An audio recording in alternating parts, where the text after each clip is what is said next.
السلام علیکم ورحمۃ اللہ وبرکاتہ۔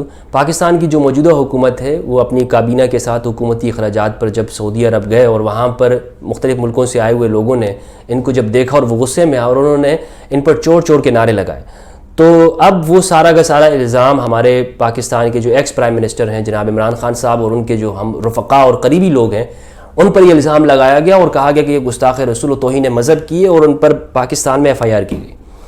تو اس خبر کے اوپر میں تبصرہ کرنا چاہتا ہوں اور یہ بڑی افسوسناک خبر ہے۔ یعنی سیاست کے اندر مذہب کا استعمال ہی تو مسلم لیگ کا وتیرہ رہا ہے۔ جیسے آپ دیکھیں کہ یہ کہتے ہیں کہ دوسری جو عمران خان صاحب وہ سیاست میں امر بالمعروف اور نہی عن المنکر کا لفظ لا کر وہ مذہب کا استعمال کر رہے ہیں، لیکن حقیقت یہ ہے کہ آپ مسلم لیگ کی اگر تاریخ دیکھیں تو آپ کو کیا ملے گا؟ جس جماعت کا نام ہی مسلم لیگ ہو، یعنی لیگ مسلم لیگ، تو وہ پھر مذہب سے کیوں بھاگ سکتی ہے؟ ابھی تو یہ بہت کوشش کر رہے ہیں، جب یہ غیروں کے سامنے بیٹھتے ہیں، امریکہ کے سامنے یا قرضہ لینے کے لیے جاتے ہیں تو کہتے ہیں کہ ہم مذہبی نہیں ہیں، اور وہاں بیٹھ کے کہتے ہیں ہم تو سیکولر اور لبرل لوگ ہیں۔ حالانکہ یہ مسلم لیگ کا بندہ کیسے لبرل ہو سکتا ہے؟ میری سمجھ سے باہر ہے۔ مسلم لیگ تو مسلم لیگ ہے، تو وہ تو کوئی اور لیگ ہے ہی نہیں۔ تو بہرحال یہ جو یہاں پر جو کام ہوا ہے، میں صرف اس خبر پہ تبصرہ کرنا چاہتا ہوں اور ایک شرعی حوالے سے گفتگو کرتے ہوئے کہ یہ ایک انتہائی افسوسناک ہے، اس کی جتنی مذمت کی جائے وہ کم ہے۔ عمران خان صاحب ہوں وہ کبھی اس چیز کا سوچ بھی نہیں سکتے ہیں۔ اس بات کی گواہی تو پاکستان کا ہر شخص دے گا۔ مجھ سے اگر گواہی لے لی جائے تو میں یہ گواہی دینے کو تیار ہوں کہ وہ ایک سچے ایماندار اور محب وطن پاکستانی اور عاشق رسول ہیں، اور دین اسلام کی جتنی خدمت انہوں نے اپنے زمانے اور دور میں کی ہے اتنی کسی نے نہیں کی ہے پاکستان کے حکمرانوں میں سے۔ ان کا سب سے بڑا کارنامہ اسلام و فوبیا کے خلاف قرارداد اقوام متحدہ سے پاس کروانا ہے اور یورپ کو انہی کی زبانیں بتانا ہے کہ ہمارا رسول اللہ صلی اللہ علیہ وآلہ وسلم خاتم النبیین سے کتنا والہانہ اور عاشقانہ لگاؤ ہے، دنیا کو بتا دیا، اور یہ بھی بتا دیا کہ ہم ایٹمی طاقت ہے، ہم کچھ بھی کر سکتے ہیں اپنے نبی صلی اللہ علیہ وسلم کی عزت اور ناموس کی خاطر۔ سمجھنا ہوگا یورپ کو۔ تو ایسے شخص کے اوپر اس طرح کا الزام لگانا، یہ تو دن کو رات کہنے اور رات کو دن کہنے کے مترادف ہے۔ سورج کے سامنے وہ چراغ دکھانے کے مترادف ہے۔ میرے پاس کی مثال بھی نہیں ہے۔ تو میں اس کی مذمت، نہ صرف مذمت کرتا ہوں کہ آپ ایسے شخص کے اوپر آپ لگا رہے ہیں، آپ اس مذہب کا استعمال کر رہے ہیں۔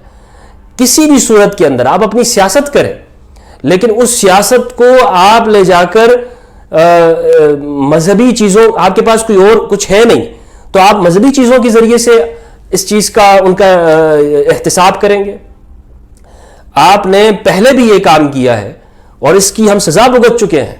یہاں پر افغان جہاد کے لیے کس طرح سے بے دریغی کے ساتھ جہاد کی آیات کو استعمال کیا گیا، قرآن مجید یعنی جو جہاد کی آیات ہیں انہیں نصاب کے اندر سلیبس میں شامل کیا، اور پھر تکفیر اور فرقہ وارانہ جھگڑے اور وہ گلی محلوں کے اندر شیعہ سنی کی لڑائیاں، جہاد کی آیات، یہ سارا سب کچھ یہاں پر جو مذہب کے ساتھ جو کیا ہے اس کا نتیجہ اور خمیازہ آج تک ہم بھگت رہے ہیں، اور اس کے لیے ہم نے لاکھوں شہداء یہاں پاکستانی لاکھوں لوگوں نے قربانیاں دے دی، لاکھوں لوگ بے گھر ہو گئے، پاکستان مقروض ہو گیا۔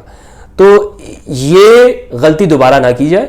آپ اگر سیاست کرنا چاہتے ہیں آپ سیاست کیجئے، لیکن سیاست کے لیے مذہبی چیزوں کا استعمال کر کے ان پر توہین اور الزام، اس طرح کی الزام تراشی نہ کی جائے۔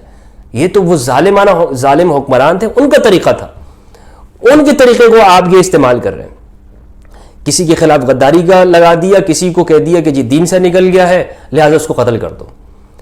تو یہ کسی بھی طرح سے درست نہیں ہے۔ یہ ناجائز ہے کہ آپ ایک شخص کے اوپر، جب وہ یہ کہہ رہے ہیں کہ انہوں نے یہ نہیں کیا، نہ وہ وہاں پہ موجود ہے، نہ ان کا کوئی ہاتھ ہے، اگر آپ یہ کر لیں نا، آپ یہ توہین مذہب کا کیوں کہہ رہے ہیں؟ بلکہ آپ یہ کہیں کہ اس میں ہم ان کے خلاف تحقیقات کریں گے، اگر یہ ثابت ہو جائیں گے تو پھر ہم ان کے اوپر مقدمہ کریں گے۔ یہاں تو پہلے سے ہی ہو جاتا ہے، تو ایک شخص ثابت بھی نہ ہوا ہو، جرم بھی نہ ثابت ہوا ہو، اور اس پر یہ ٹائٹل لگا کر تاکہ اسے ڈرایا جائے اور یہ کہا جائے کہ کسی سرفرے کے ہاتھوں سے اس کی جو ہے وہ جان لے لی جائے، تو یہ طریقہ بالکل غلط ہے۔ یہاں پہلے بھی یہ ہوا ہے۔ سلمان تاثیر، وہ بھی مسلم لیگ کے جو ہے وہ زمانے میں یہ کام ہوا۔ سلمان تاثیر جو پنجاب کے گورنر تھے، ان کو بھی جو ہے وہ مار ڈالا گیا۔ تو یہ کرتے ہیں اس طرح سے، یہ ایک انتہائی غلط حرکت ہے، بہت غلط حرکت ہے۔ السلام علیکم۔